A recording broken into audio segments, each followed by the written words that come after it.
अस्सलाम वालेकुम दोस्तों, फुल इन्फोटेक के साथ मैं हूं मुख्तियार अली फुल और आप देख रहे हैं फुल इन्फोटेक। दोस्तों, मैं उम्मीद करता हूं कि पार्ट 2 में आपको काफ़ी इन्फॉर्मेशन मिली होगी। आज हमारा पार्ट 3 है और इस 3 पार्ट में हम सीखेंगे कि सीक्वेंस कैसे बनाई जाती है। मैंने ये भी कहा था कि हर एडिटर का वर्क स्पेस अपना होता है। मेरे काम करने का तरीका भी कुछ और है। मैं भी विंडो को थोड़ा चेंज करूंगा अपने हिसाब से, जो मुझे इजी लगती है। मैंने आपको बेसिक वाले एपिसोड में बताया था कि ये टोटल विंडोज कस्टमाइज है। इसको आप जहां चाहें सेट कर सकते हैं। उसका आसान तरीका एक और भी है। किसी भी विंडो को आप लेफ्ट को प्रेस करें, ड्रैग करें और जहां पे आपको ब्लू कलर शो हो आप उसको वहीं पे छोड़ दें। ये आपका नया वर्क स्पेस तैयार हो गया। अब चलते हम प्रोजेक्ट विंडो की तरफ। इसको कहते हैं प्रोजेक्ट विंडो। अब इसके नीचे आप देखेंगे कुछ आइकन बने हुए। ये सब काम के आइकन है। ये हमारा लॉक है, ये लिस्ट है, व्यू है, फ्री फॉर्म है, ये हमारा ऑटोमेशन है, ये बिन, यहां से न्यू आइटम है ये। अब इसमें क्या होता है कि सबसे पहले तो हमें बनाई जाती है सीक्वेंस।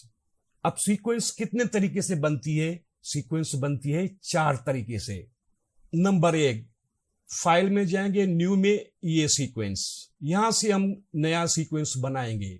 नंबर 2, राइट क्लिक करें, न्यू आइटम, ये सीक्वेंस, यहां से भी सीक्वेंस बनती है। नंबर 3, ये आएंगे हमारा न्यू आइटम में, इसको क्लिक करेंगे, ये सीक्वेंस है, यहां से भी हम सीक्वेंस बना सकते हैं। और जो चौथा तरीका है, जो हमारी वीडियो फाइल होती है, वो हमें बताती है कि हमारा फ्रेम रेट क्या है, फाइल साइज क्या है। बगैर सीक्वेंस के अगर उसको हम ड्रैग करके टाइमलाइन के ऊपर ले आएंगे तो ऑटोमेटिकली हमारी सीक्वेंस बन जाएगी। कैसे बनती है? जब हम वीडियो को इंपोर्ट करेंगे मैं आपको बना के दिखाऊंगा। प्रोजेक्ट में एक प्रॉपर काम करने का तरीका होता है। एक तरीका यह होता है कि हम सारी फाइल इंपोर्ट कर लेते हैं, वीडियो, ऑडियो, इमेजेस। इसका पता नहीं पड़ता कि कहाँ पे हैं, कौन से नंबर पे हैं, क्या फाइल है, क्या नहीं है, कौन सा ट्रैक है, ढूंढने में हमें दिक्कत होती है। तो उसका एक प्रॉपर तरीका है। वो क्या है? सबसे पहले आप जो काम कर रहे हो, डॉक्यूमेंट्री है, फिल्म है, सॉन्ग है, XYZ कोई भी चीज है, तो उसका एक फोल्डर बनाया जाता है यहाँ पे, जिससे हम बिन कहते हैं। ये हमारी बिन हो गई। बिन क्रिएट हो गया। जो भी आपको काम करना है उस काम का यहां पे टाइटल दिया जाएगा। फॉर एग्जांपल मैं यहां पे टेस्ट लिख रहा हूं। ये हमारा हुआ मेन फोल्डर। अब इस फोल्डर के अंदर हमें 3 फोल्डर, 4 फोल्डर, या आप जितना भी आप वर्क करें उतने फोल्डर बनाने होंगे। यहां पे लिखना है आपको बिन वीडियो,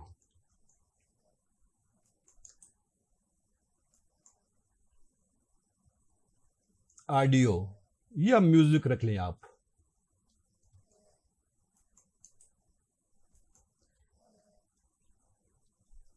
इमेजेस। इससे कहते हैं कि वर्क को ऑर्गेनाइज कैसे किया जाता है। ये होता है बेसिकली वर्क ऑर्गेनाइज। अब मेन फोल्डर हमारा एक है। अब इसको हम डबल क्लिक करेंगे तो 3 फोल्डर हमारे सामने आ जाएंगे। अब क्या होगा कि हम वीडियो में आ रहे हैं तो हमें वीडियो ओपन करनी है।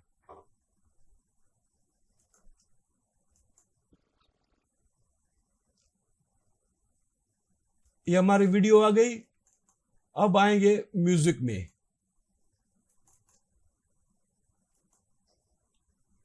अब ये जैसे इंपोर्ट होगी हमारी ऑडियो, ये देखें, ये यहां से इनकोडिंग या कन्फर्मिंग स्टार्ट हो गई, जो हमारी टेम्परेरी फाइल बन रही है। अब ये फाइल सिर्फ एक मर्तबा बनती है। आप इसको दोबारा खोलेंगे, ये इनकोडिंग नहीं होगी।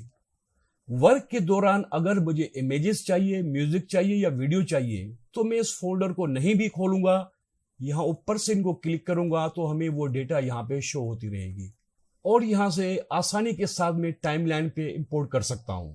तो काम करने से पहले सब वर्क को पहले ऑर्गेनाइज किया जाता है। अगर आपको किसी भी डेटा की इंफॉर्मेशन चाहिए, उस फोल्डर में जाएं और इंफॉर्मेशन आपके सामने आ जाएगी। अगर आप इसको फुल स्क्रीन मोड में लाना चाहते हैं तो उसकी एक शॉर्ट की है।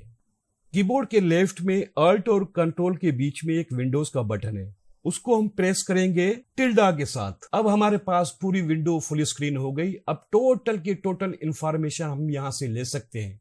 इसी विंडो को वापस ओरिजिनल शेप में लाने के लिए विंडोज टिल्डा, हम वापस आ गए बेसिक वाले शेप में। इस शॉर्ट की मदद से आप जितनी भी विंडोज है आप उसको फुल स्क्रीन कर सकते हैं।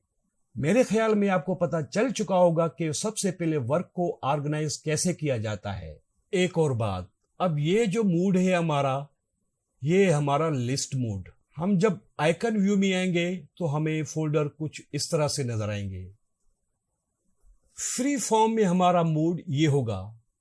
अब यहां पे गौर करें, फ्री फॉर्म और आइकन व्यू दोनों में क्या फर्क है?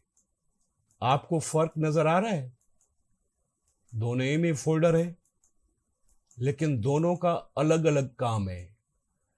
हम व्यू में देखेंगे कि जो भी फोल्डर है वो हमारा अपनी जगह से नहीं हिलेगा, नीचे नहीं आ रहा है, कोई भी जगह नहीं छोड़ रहा अपनी, आगे पीछे होंगे लेकिन अपनी जगह से मूविंग नहीं है। अब जब हम फ्री फॉर्म में आएंगे तो अब देखें, इस फोल्डर को मैं यहां रख सकता हूं, इसको यहां रख सकता हूं, इसको यहां रख सकता हूं। अगर आपको यहां अच्छे नहीं लग रहे तो आप इस साइड को रखें।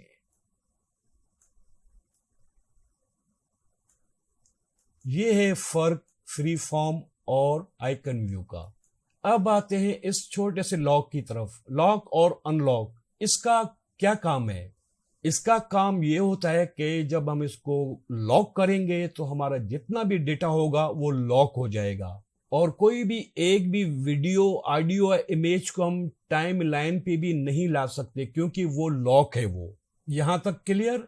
अब आते हैं ऑटोमेट की तरफ। अब ये जानेंगे कि ऑटोमेट है क्या।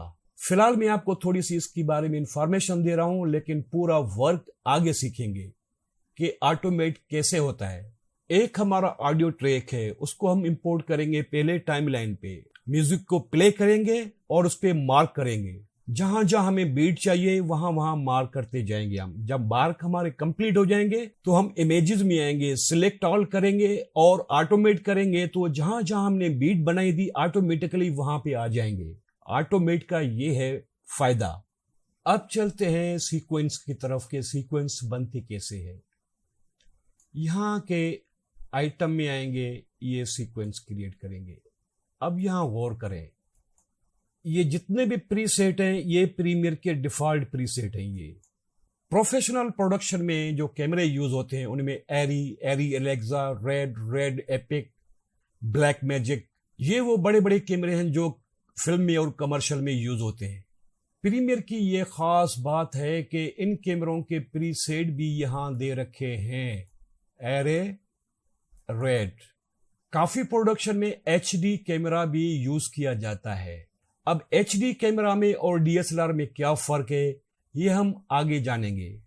इन प्रीसेट में से ज्यादातर जो डीएसएलआर पे काम चलता है, अब ये देखिए यहाँ पे 1080i, 1080p और 720i होता है हमारी ब्रॉडकास्टिंग के लिए, और जो P होता है वो होता है हमारी कंप्यूटर की स्क्रीन है, लैपटॉप है या एलईडी है, उस पे P चलता है। P क्या है? P means progressive, I means interlace. अब इसको हम ओपन करेंगे, इसमें देखें फाइल साइज और फ्रेम रेट है।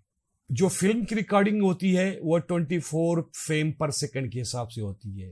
पेल की जनरल रिकॉर्डिंग 25 फ्रेम पे चलती है। अब पेल और एनटीएससी कहाँ यूज होता है? यूरोप की कंट्रीज जो होती है वहां पे एनटीएससी चलता है, और जो हमारी एशियन कंट्रीज है उसमें पेल चलता है। अब नीचे आएंगे 50 फ्रेम, 60 फ्रेम, अभी तो 120 फ्रेम भी आ चुका है।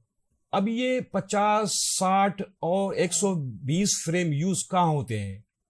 किसी भी वीडियो में हमें सुपर स्लो मोशन चाहिए तो उसका फ्रेम रेट हमें बढ़ाना पड़ता है ताकि वो स्मूथ स्लो मोशन चल सके वो।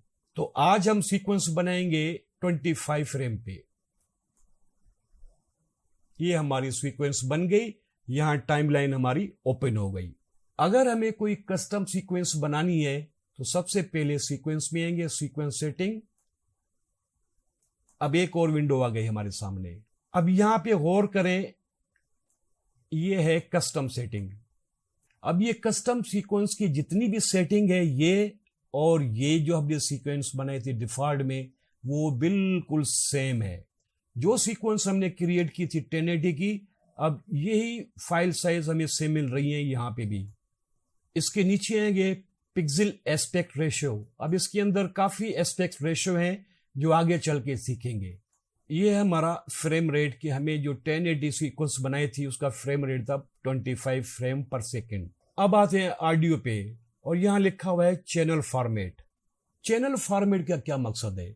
अब ऑडियो में एक तो मोनो ऑडियो होता है, एक होता है स्टीरियो, एक होता है डीटीएस। अब स्टीरियो, मोनो और डीटीएस में क्या फर्क है? जब भी आप फाइल को आप इंपोर्ट करोगे टाइमलाइन के ऊपर, तो उसके अंदर 2 चैनल होते हैं। बाज औकात क्या है कि ये हमें मोनो में चाहिए होती है, तो उसके अंदर सिर्फ एक ही चैनल होगा। स्टीरियो चैनल में 2 चैनल होते हैं, लेफ्ट एंड राइट। डीटीएस में क्या होता है कि उसके अंदर होते हैं 5 चैनल होते हैं, जिससे हम सराउंड सिस्टम भी कहते हैं। ये है हमारा ऑडियो का सैंपल रेट। अब जो बेस्ट सैंपल रेट होता है ऑडियो का, वो होता है 48,000 HZ। अब ये HZ क्या है? ये बेसिकली हर्ट्ज को शो करता है, किलो हर्ट्ज को। जब रेडियो पे ऑडियो फ्रीक्वेंसी अपलोड होती है तो वो हर्ट्ज में होती है। जो इंफॉर्मेशन मैं आपको डिटेल में दे रहा हूं, डिटेल में देने का मकसद ये है कि ये बार बार चीजें आपको सीखने को नहीं मिलेंगी। आप एडिट की जब पूरी ट्रेनिंग करने के बाद प्रोफेशनल लाइन में जब कदम रखेंगे ना, तो आपसे इन चीजों के बारे में पूछा जरूर जाएगा। जब आपको पता होगा तो आप आगे बता सकोगे, वरना नहीं। यहां तक क्लियर? आपकी सीक्वेंस रेडी। दोस्तों, ये जो सीक्वेंस हमने बनाई, वो बनाई राइट क्लिक से, ये यहां से। अब इसको हम करते हैं डिलीट। अब जानेंगे दूसरा तरीका, फाइल, न्यू, सीक्वेंस। वही विंडो आ गई, आप यहां सीक्वेंस का नाम दें, ओके। ये हमारा दूसरा तरीका। इसको मैं डिलीट करता हूं। और तीसरा तरीका, वही विंडो आ गई, ओके किया, इसको भी डिलीट करता हूं। चौथा तरीका मैंने आपको बताया था कि वीडियो की मदद से हम ऑटोमेटिक सीक्वेंस भी बना सकते हैं। वो कैसे? अब ये हमारे पास कुछ वीडियोस हैं, इसकी लेंगे हम इंफॉर्मेशन। ये हमारे पास वीडियो की इंफॉर्मेशन आ गई। अब ये जितनी भी वीडियो है, सबकी फ्रेम साइज सेम है, मींस 720। इस फाइल को हम डायरेक्ट टाइमलाइन पे ले आएंगे तो उसकी ऑटोमेटिक सीक्वेंस बन जाएगी। वो कैसे? चलते हैं। हम एक फाइल को ड्रैग करके टाइमलाइन के ऊपर ले आएंगे। ये हमारी सीक्वेंस ऑटोमेटिक तैयार हो गई। ये वो सीक्वेंस है जो वीडियो का जो फ्रेम साइज है, उसी साइज के हिसाब से ये ऑटोमेटिक सीक्वेंस बन गई। अब आपको इंफॉर्मेशन मिल गई कि एक सीक्वेंस जो है वो 4 तरीकों से बन सकती है। अब इंफॉर्मेशन वाली विंडो को तो हमने फुल स्क्रीन कर दिया था। अब आएंगे प्रोग्राम मॉनिटर के ऊपर, वही तरीका, फुल स्क्रीन। आप सोचते होंगे कि यार वाह, फुल स्क्रीन हो गया, लेकिन नहीं, ये फुल स्क्रीन नहीं है। अब देखिए, ये जगह और ये जगह, ऊपर वाला हिस्सा, नीचे वाला हिस्सा अभी खाली रहता है। अब क्या होगा कि कंट्रोल को हम उसी ऑप्शन के साथ प्रेस करेंगे। अब हो गया फुल स्क्रीन।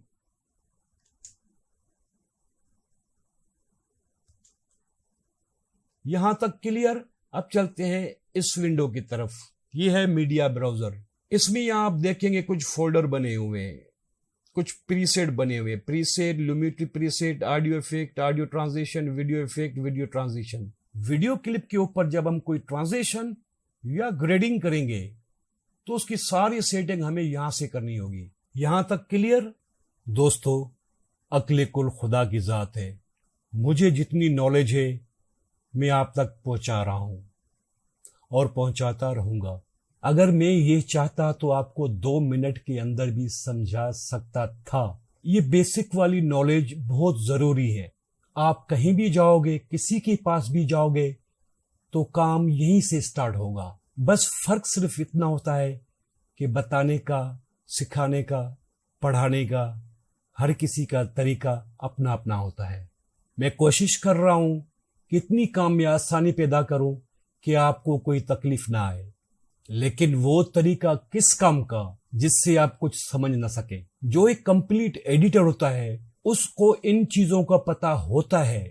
दोस्तों, अगर आपको आज की वीडियो अच्छी लगी हो तो like, subscribe, press the bell icon button. Full Infotech को दे इजाजत। अल्लाह हाफिज, दुआओं में याद।